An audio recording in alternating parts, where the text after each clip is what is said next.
Bonjour, bienvenue ici pour parler des angles orientés et de mesures principales.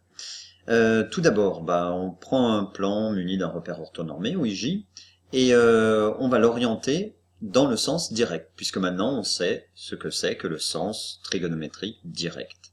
Hein. On considère donc un cercle trigonométrique de centre O, et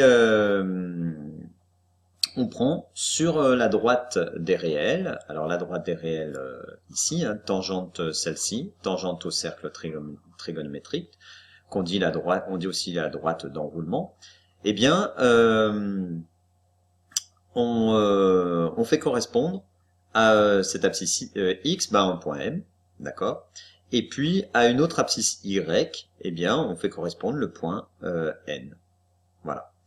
À ce moment-là, les points M et N nous permettent de définir deux vecteurs, OM et ON, qu'on va appeler U et V.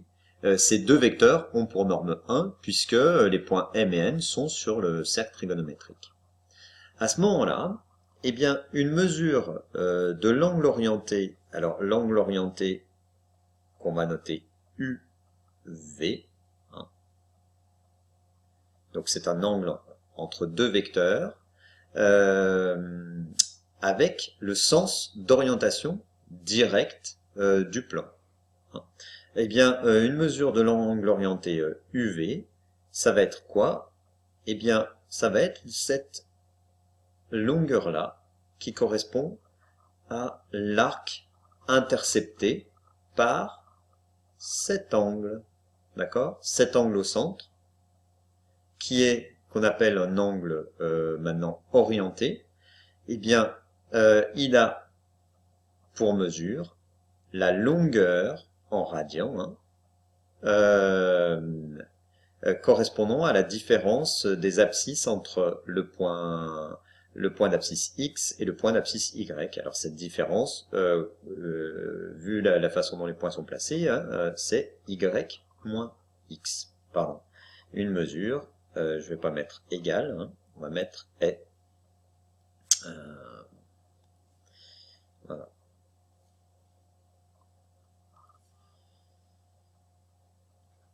Est y moins x.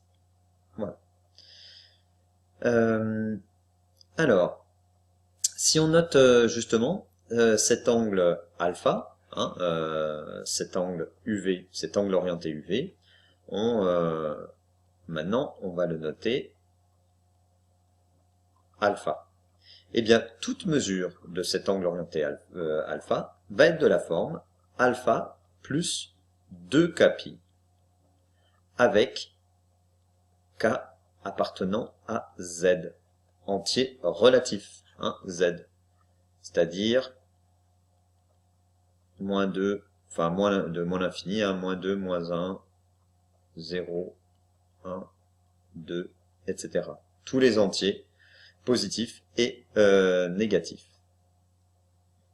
Alors, si tu te souviens de l'enroulement qu'on a effectué dans le cours précédent, ça paraît quand même assez logique. Tiens, on va le re-regarder encore une fois. Alors, le voici cet enroulement. À plus ou moins 2kπ. Regardons, si on regarde pi sur 4, là, pi sur 4, c'est aussi moins 7 pi sur 4. Mais, si maintenant je regarde, voilà, l'autre partie de la droite des réels, c'est aussi 9 pi sur 4. Et si je fais pi sur 4 plus 2pi, eh bien, j'ai bien 9 pi sur 4. Si je fais pi sur 4 moins 2pi, voilà, on a moins 7 pi sur 4. D'accord? Eh bien, c'est ce qu'on est en train de d'écrire. Alors, essayons de le prouver. Bon, un point M au point M du cercle, on fait correspondre deux points. À ce point M, là, on fait correspondre deux points d'abscisse x et x' sur la droite d'enroulement. À ce moment-là, qu'est-ce que je vais pouvoir écrire? Je vais pouvoir écrire que x' est égal à x plus de K1 pi avec K1 appartenant à Z. Alors pourquoi j'ai mis K1? Parce que justement, avec le point N maintenant, je peux faire la même chose et je peux dire que Y' est égal à Y plus 2K, mais je peux pas prendre le même. C'est pas le même K. Je sais pas quelle est la différence, hein, et peu importe. C'est un certain nombre de tours. Donc là, c'est un certain nombre de tours K1. Là, c'est un certain nombre de tours K2, hein, avec K2 appartenant à Z. Voilà. Alors, qu'est-ce que je veux faire moi maintenant? Eh ben, je veux comparer justement la mesure de l'angle orienté UV. Et ben, cette mesure de l'angle orienté UV, c'est Y moins X, et c'est aussi Y' moins X'. Hein, alors, voyons voir si Y' moins X', à quoi c'est égal? Bah, Y' c'est Y plus 2K2 pi moins X plus 2K1 pi, c'est-à-dire Y moins X moins, enfin plus 2 K2 moins K1 pi. D'accord? Ceci bien sûr avec Y' moins X' et puis Y moins X, deux mesures de l'angle orienté UV. D'accord? À ce moment-là, bah, qu'est-ce qu'on a? On a Y' moins X' qui est égal à Y moins X plus 2K pi. Alors avec K, qu'est-ce que c'est? C'est K2 moins K1. Et est-ce que ça appartient bien à Z? Bah oui, puisque K2 appartient à Z, K1 appartient à Z. La différence de deux entiers relatifs est bien un entier relatif. Donc finalement, toute mesure, que ce soit toute mesure Y' moins X' ou Y moins X, va bien s'écrire sous la forme une mesure plus 2K pi. Alors ici, comme Y moins X, c'est notre mesure alpha, eh bien c'est bien égal à alpha plus 2K pi. Si maintenant je décide de prendre Y' moins X' comme mesure alpha, j'ai bien Y moins X égale alpha. On enlève 2K pi ici et on enlève 2K pi là, donc ça fera moins 2K pi, mais K c'est un entier relatif, donc moins K c'est aussi un entier relatif. Donc on a bien démontré notre propriété. Alors, on vient d'étudier les angles orientés dans le cas de vecteurs, angle orienté de vecteurs, hein, dans le cas de vecteurs qui étaient qui étaient formés à l'aide de points sur le cercle trigonométrique, mais d'une manière générale, j'ai des vecteurs qui ne sont pas sur un cercle trigonométrique. D'accord? Comme ceci. Alors, qu'est-ce qui me dit que tout fonctionne? Eh bien, on prend deux vecteurs quelconques, non nuls, hein, et à ce moment-là, on va définir deux vecteurs de norme 1. Alors, comment à partir de cela, je peux définir des vecteurs de norme 1? Il me suffit d'écrire que le vecteur U, c'est le vecteur grand U, petit u, divisé par la norme de grand U. D'accord? Et à ce moment-là, je vais bien avoir un vecteur de norme 1. Et puis, ce vecteur U, il est bien collinéaire à grand U à ce moment-là. Et puis le vecteur petit v, c'est bien grand V divisé par la norme de grand V à ce moment-là. Il est bien collinaire à grand V, hein, et de norme 1. Hein, quand je fais la norme de petit u, c'est norme de grand U sur norme de grand U, donc ça va faire 1. Voilà. Maintenant que j'ai fait ça, eh bien, je peux prendre un point O, dans mon repère, OIJ, le point O, hein, dans le repère OIJ. Je construis mon cercle trigonométrique et je place mes vecteurs grand U et grand V. Eh bien, à ce moment-là, une mesure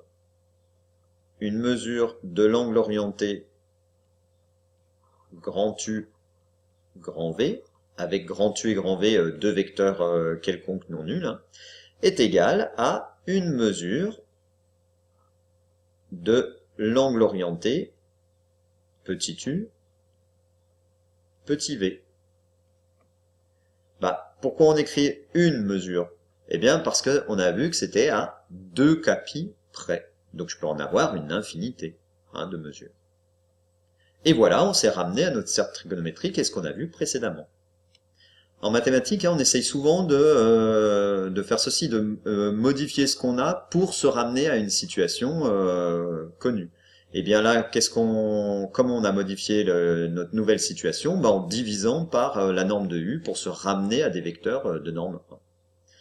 Alors maintenant, voyons ce qu'on appelle une mesure principale d'un angle orienté. Eh bien, la mesure principale de l'angle orienté, la mesure principale de l'angle orienté, alors je n'écris pas à chaque fois l'angle orienté, puisque quand j'écris UV comme ça signifie que j'ai un angle orienté, et que j'ai tout ce qui va avec autour, le sens direct, etc. La mesure principale de l'angle orienté UV est la mesure qui, parmi toutes les autres, se situe dans l'intervalle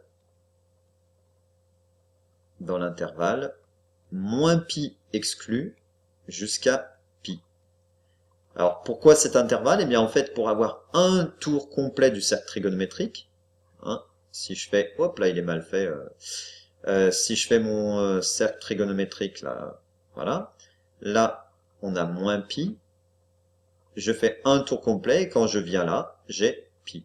Alors j'exclus moins pi et j'inclus pi pour avoir toutes les valeurs entre moins pi et pi. Pourquoi on n'a pas pris 0 de 0 à 2 pi?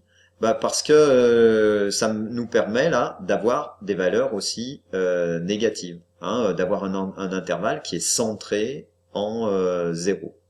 Voilà. Alors, essaye de me donner donc une mesure, la mesure principale de l'angle orienté 5π. Réfléchis, essaye de me donner ça. Alors, d'autres mesures de 5π. Qu'est-ce qu'on a comme autre mesure de 5π? Eh bien, je peux faire 5π moins 2π. Ok? Eh ben oui, par rapport à l'enroulement de la droite des réels et tout ce qu'on a vu auparavant, toutes les mesures sont définies à 2 capi près. Donc 5π moins 2π, 3π, c'est aussi une mesure. 5π plus 2π, c'est aussi une mesure, c'est-à-dire c'est 7π. Bon, aucune de ces deux-là n'est dans l'intervalle moins pi, pi. Bon, on continue, je vais essayer 5π moins 4π. Ça fait pi. Eh ben, pi est bien dans l'intervalle moins pi, pi. Donc, la mesure principale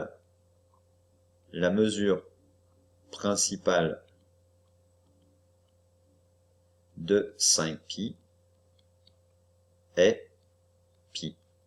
Alors c'est ce qu'on va essayer de faire après. Chaque fois qu'on va chercher la mesure principale d'un angle. On va essayer d'enlever un certain nombre de tours et de se ramener à l'intervalle moins pi, pi. Eh bien, on va voir dans ces trois exemples comment on peut faire. Donc pour le premier angle, 2014 pi sur 3, l'idée c'est de trouver, d'écrire 2014 pi sur 3 sous la forme alpha plus 2 kpi avec alpha compris entre moins pi et pi. Si j'écris ça encore autrement, si je mets tout sur 3, ça nous donne 3 alpha plus 6 kpi. Donc finalement, ça revient à essayer de trouver un multiple de quoi? De 2 et de 3, multiple de 2 et de 3, c'est-à-dire de 6, donc de 6. Allez. Où cela? Multiple de 2 et de 3, donc de 6, le plus proche le plus proche de 2014. Alors, un petit coup de calculatrice. On fait 2014 divisé par 6, on trouve 335. Donc, un multiple plus proche, il faut que je fasse 336. 330, puisque c'est 335,66. Donc, 336 multiplié par 6, ça fait 2016.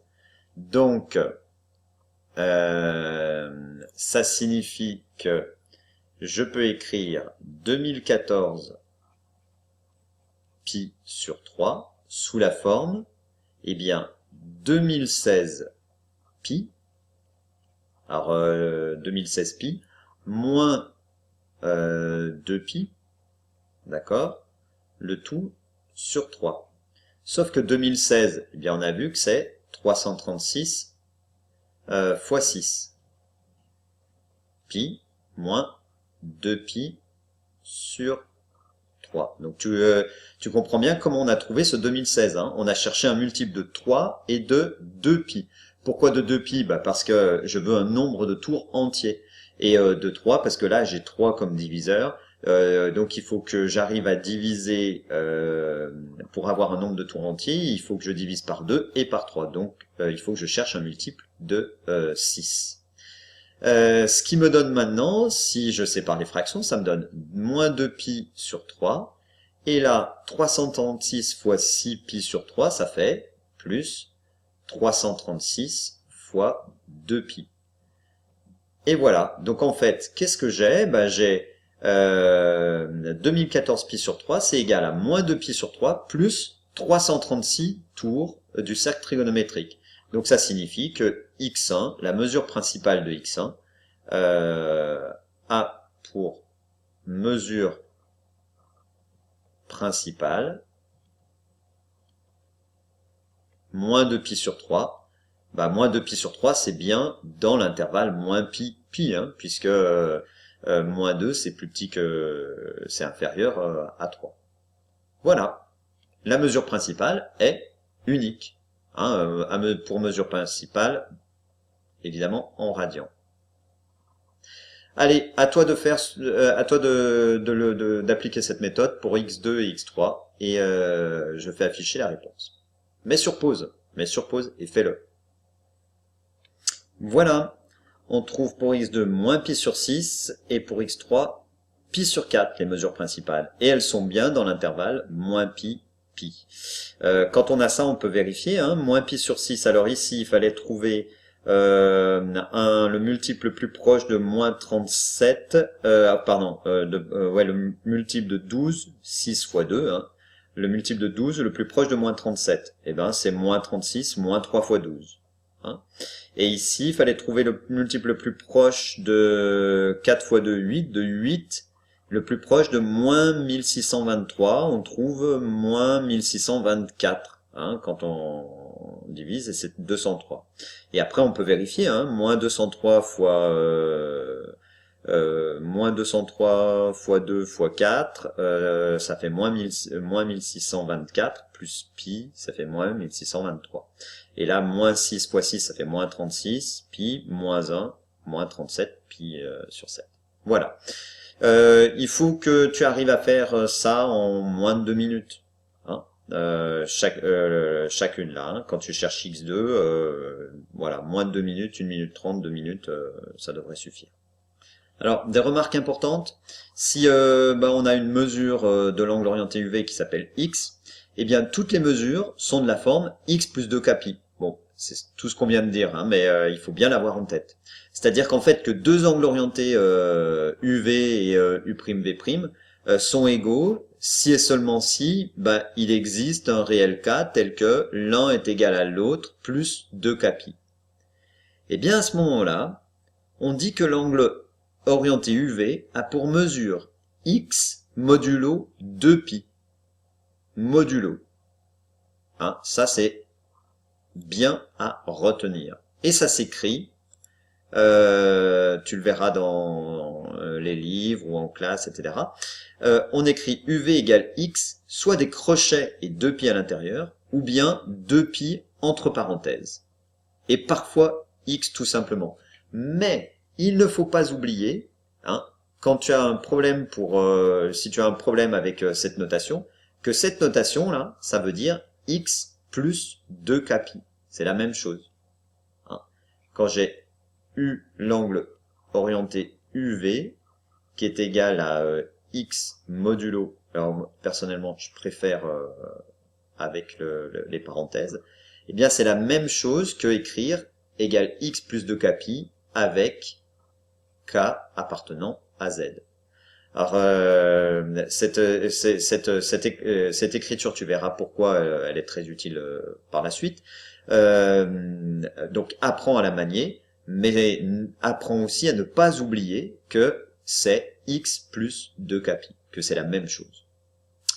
Voilà, à bientôt pour la suite de la trigonométrie et des angles orientés. Au revoir, bon courage, et n'oublie pas, moins de 2 minutes à une mesure principale, voire 1 minute 30. Ok. Salut!